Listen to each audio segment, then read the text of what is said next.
Hello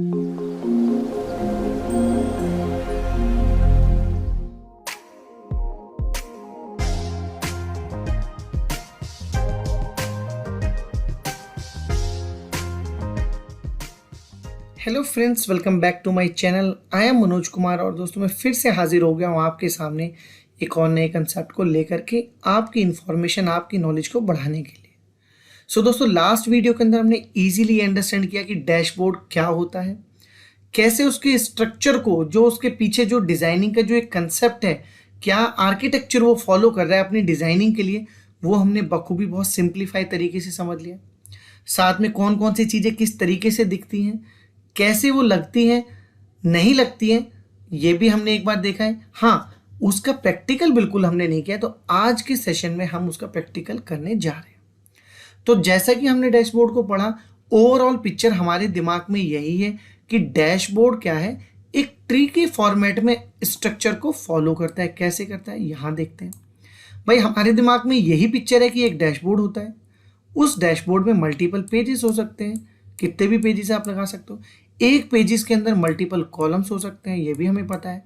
एक column के अंदर मल्टीपल सेक्शंस हो सकते हैं, ये भी हमें पता है। एक सेक्शन के अंदर मल्टीपल कंटेंट हो सकते हैं, ये भी पता है। तो एक चीज तो हमें बखूबी पता लग गई कि अगर मुझे एक डैशबोर्ड बनाना है तो कम से कम ये लैग मेरा कंप्लीट होना चाहिए। क्या है ये लैग? ये लैग है, एक मेरे पास डैशबोर्ड होना चाहिए, कम से कम एक पेज होना चाहिए, कम से कम एक कॉलम होना चाहिए, कम से कम एक सेक्शन होना चाहिए, और कम से कम एट लीस्ट मेरे पास एक कंटेंट होना चाहिए।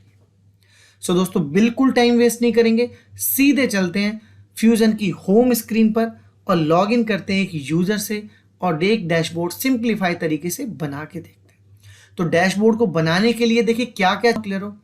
डैशबोर्ड हम बना लेंगे कुछ स्टेप से क्लियर है, पेज हम बना लेंगे कुछ एक स्टेप से क्लियर है, कॉलम एंड सेक्शन भी हम कुछ एक स्टेप से बना लेंगे क्लियर। बट कंटेंट हमें चाहिए। कंटेंट मतलब वो कोई रिपोर्ट हो सकती है, बीआई रिपोर्ट हो सकती है, ओटीबीआई रिपोर्ट हो सकती है, कोई इमेज का लिंक हो सकता है, कोई एक्शन लिंक हो सकता है, कोई टेक्स्ट हो सकता है, कुछ भी हो सकता है। तो कंटेंट, कुछ कंटेंट हम बना लेते हैं, कुछ कंटेंट हम सीधे डायरेक्टली वहां पर लगा देंगे। ठीक है, तो चलते हैं दोस्तों अपने फ्यूजन की होम स्क्रीन पर। ये आ गया दोस्तों मैं अपने फ्यूजन की होम स्क्रीन। तो एक यूजर से लॉग इन कर लेते हैं। सबसे पहले सिंपली लॉग इन करने के बाद दोस्तों मैं अपने यहां पर होम पेज पर आ गया। सिंपली यहां पे क्लिक करेंगे होम पर। होम पर क्लिक करने के बाद मैं एक्चुअल होम पेज पे आ जाऊंगा। देन कहां पर जाऊंगा? देन जाऊंगा दोस्तों मैं टूल्स पर, एंड टूल्स पर सिंपली जाना है मुझे रिपोर्ट एंड एनालिटिक्स पर। तो यहां पर क्लिक कर देता हूं। क्लिक करते ही मैं आ जाऊंगा अपनी डैशबोर्ड वाली विंडो पर। यहां पर आ गया। यहां से सीधे ब्राउज कैटलॉग पर क्लिक करेंगे और क्लिक करने के बाद अपना कंटेंट रेडी करेंगे। कुछ एक एनालिसिस फास्ट वे में, बिना टाइम वेस्ट के फास्ट वे में कुछ एक एनालिसिस हम जल्दी से बना लेते हैं। ब्राउज कैटलॉग पे क्लिक करते ही दोस्तों मैं अपनी इस बीआई एडिटर वाली विंडो पर आ जाता हूँ। बिना टाइम वेस्ट किए सबसे पहले जल्दी से मैं कंटेंट बना रहा हूँ। अभी हम डैशबोर्ड की बात बिल्कुल नहीं करें, कंटेंट बना रहा हूँ, एक एनालिसिस बनाता हूँ। एनालिसिस को देखो बनाने के दोनों तरीके हो सकते हैं। आप चाहें तो यहाँ से बना लें न्यू पर क्लिक करके, या पीछे वाली विंडो पे जो ये मेरा यहाँ पर एनालिसिस दिखता है यहाँ से बना। तो अभी के लिए मैं एक यहाँ से बनाऊंगा, एक वहाँ से। सीधे क्लिक करता हूँ लेट से सप्लायर पे।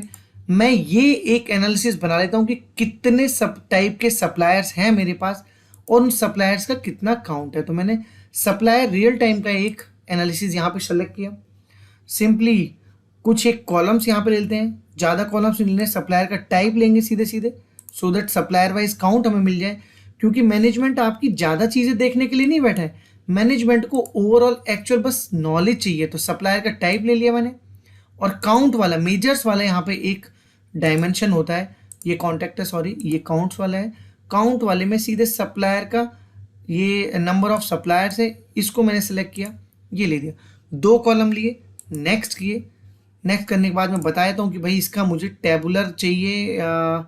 लेट से मैं इसको ग्राफिकल ले लेता हूँ। लीजिए दोनों ले लेते हैं, टेबुलर भी ले लिया एंड ग्राफिकल भी, दोनों के दोनों चार्ट ले लिए। इसको कुछ नाम भी देते हैं, क्या है, सप्लायर काउंट। क्योंकि डैशबोर्ड पे हम बिल्कुल क्योंकि एनालिसिस पे हम अपना टाइम वेस्ट नहीं करेंगे, क्योंकि हम ऑलरेडी एनालिसिस पे काफ़ी कुछ काम कर चुके हैं। प्रीव्यू भी देख लेते हैं। देखिए प्रीव्यू भी यहाँ पे डेटा का मुझे दिख जाएगा। नेक्स्ट करते हैं, कुछ एक डेटा को देखिए अभी के लिए नेक्स्ट किया, देन मैं आ गया एडिट टेबल, मैं कुछ नहीं करना चाहता, देन नेक्स्ट किया मैंने। यहाँ पर मुझे ग्राफ में भी कुछ नहीं करना, देन मैंने नेक्स्ट किया। नेक्स्ट करने के बाद कुछ एक चीज़ों को मैं यहाँ फिल्टर आउट कर देता हूँ। देखिए फिल्टर जल्दी से लगाता हूँ। सप्लायर टाइप पे मैं नहीं चाहता कि मेरे सप्लायर के अंदर कुछ इस तरीके की इंफॉर्मेशन आए जो कस्टमाइज है। और एक और फिल्टर लगा देता हूँ, मैं नहीं चाहता सप्लायर टाइप्स के अंदर यहाँ पर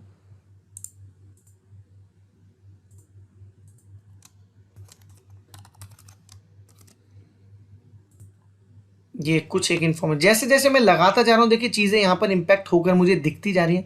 ये तरीके के लगा दिया। ऑर्डर बाई भी कुछ करना चाहता हूँ। देखिए सप्लायर का आप ऑर्डर देखिए ऊपर नीचे हो रखे हैं, तो इसको भी ऑर्डर बाई सप्लायर काउंट पे लगा दिया, नंबर ऑफ सप्लायर के काउंट पे लगा दिया। अब ये ऑटोमेटिकली आपके डिसेंडिंग ऑर्डर में आ गए। नेक्स्ट कर देते हैं।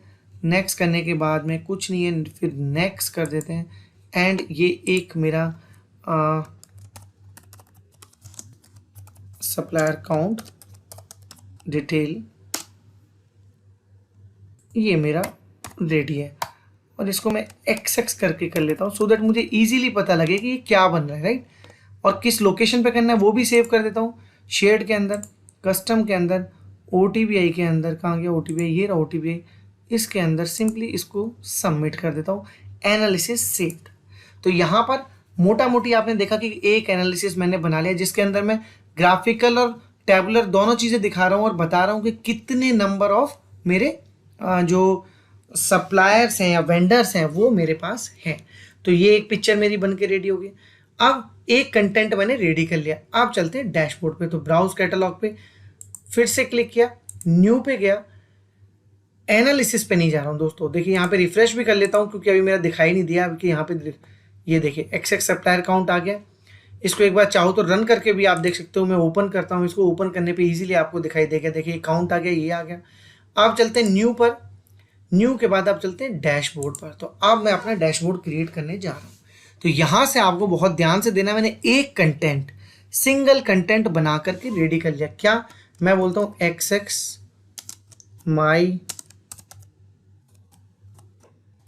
माई डैशबोर्ड। मैंने इसको सिंपल नाम दिया। कहाँ पे सेव करने वाला, देखिए बाय डिफॉल्ट ये कह रहा है कि कॉमन कंटेंट के अंदर, डैशबोर्ड्स के अंदर आप सेव कर लो, बट मैं चाहता हूँ कि मैं वहीं सेव करूँ जहाँ पे मैंने अपनी सारी चीज़ें सेव की हैं। तो सिंपली यहाँ पर आ गया और OTBI के अंदर सिंपली ये करके और इसको मैं ओके कर देता हूँ। तो देखिए इसने बता दिया है कि ये डैशबोर्ड वहाँ पर, जो डैशबोर्ड का वहाँ नहीं दिखेगा, लेकिन यहाँ पर ये आपका डैशबोर्ड सेव हो गया है।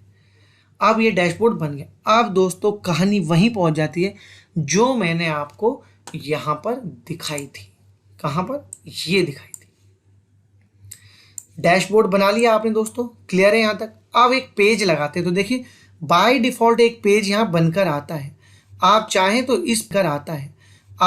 तो इस पेज को रीनेम कर सकते हैं। और यहाँ डैशबोर्ड प्रॉपर्टीज में जाना है, पेज को रीनेम करना चाहते हैं, यहाँ क्लिक कीजिए, पेज को दे दीजिए सप्लायर डिटेल, कुछ भी दे दीजिए, डजेंट मैटर कि आपको क्या है, बस मैं दिखा रहा हूँ कि चीज़ें कैसे चलती हैं। ओके कर दिया। सप्लायर डिटेल का एक पेज आपके पास यहाँ पे बन गया है, ठीक है। अब मेरे पास क्या आ गया, मेरे पास एक डैशबोर्ड रेडी है, एक पेज रेडी है, ठीक है। नीचे उतरते हैं। पेज में क्या होना चाहिए, एक कॉलम होना चाहिए, ठीक है। एक कॉलम के अंदर देखिए दो चीज़ें दोस्तों, या तो सिंपली आप ड्रैग एंड ड्रॉप, देखिए ये सारी की सारी चीज़ें यूज़ में तब आती हैं जब आपको मैनुअली कुछ बनाना हो। यहाँ से लाइक आपको कोई टेक्स्ट लिखना है, जैसे मैं दिखाता हूँ कि मैंने एक कॉलम लिया, ड्रैग एंड ड्रॉप के छोड़ दिया, एक कॉलम बन गया, उसके अंदर एक सेक्शन डाल दिया ड्रैग एंड ड्रॉप करके। अब सेक्शन के अंदर मैं चाहता हूँ कि एक टेक्स्ट आ जाए, कुछ लिख जाए। मैं यहाँ पर टेक्स्ट के अंदर जा करके और यहाँ पर जा करके टेक्स्ट में कुछ भी लिख देता हूँ।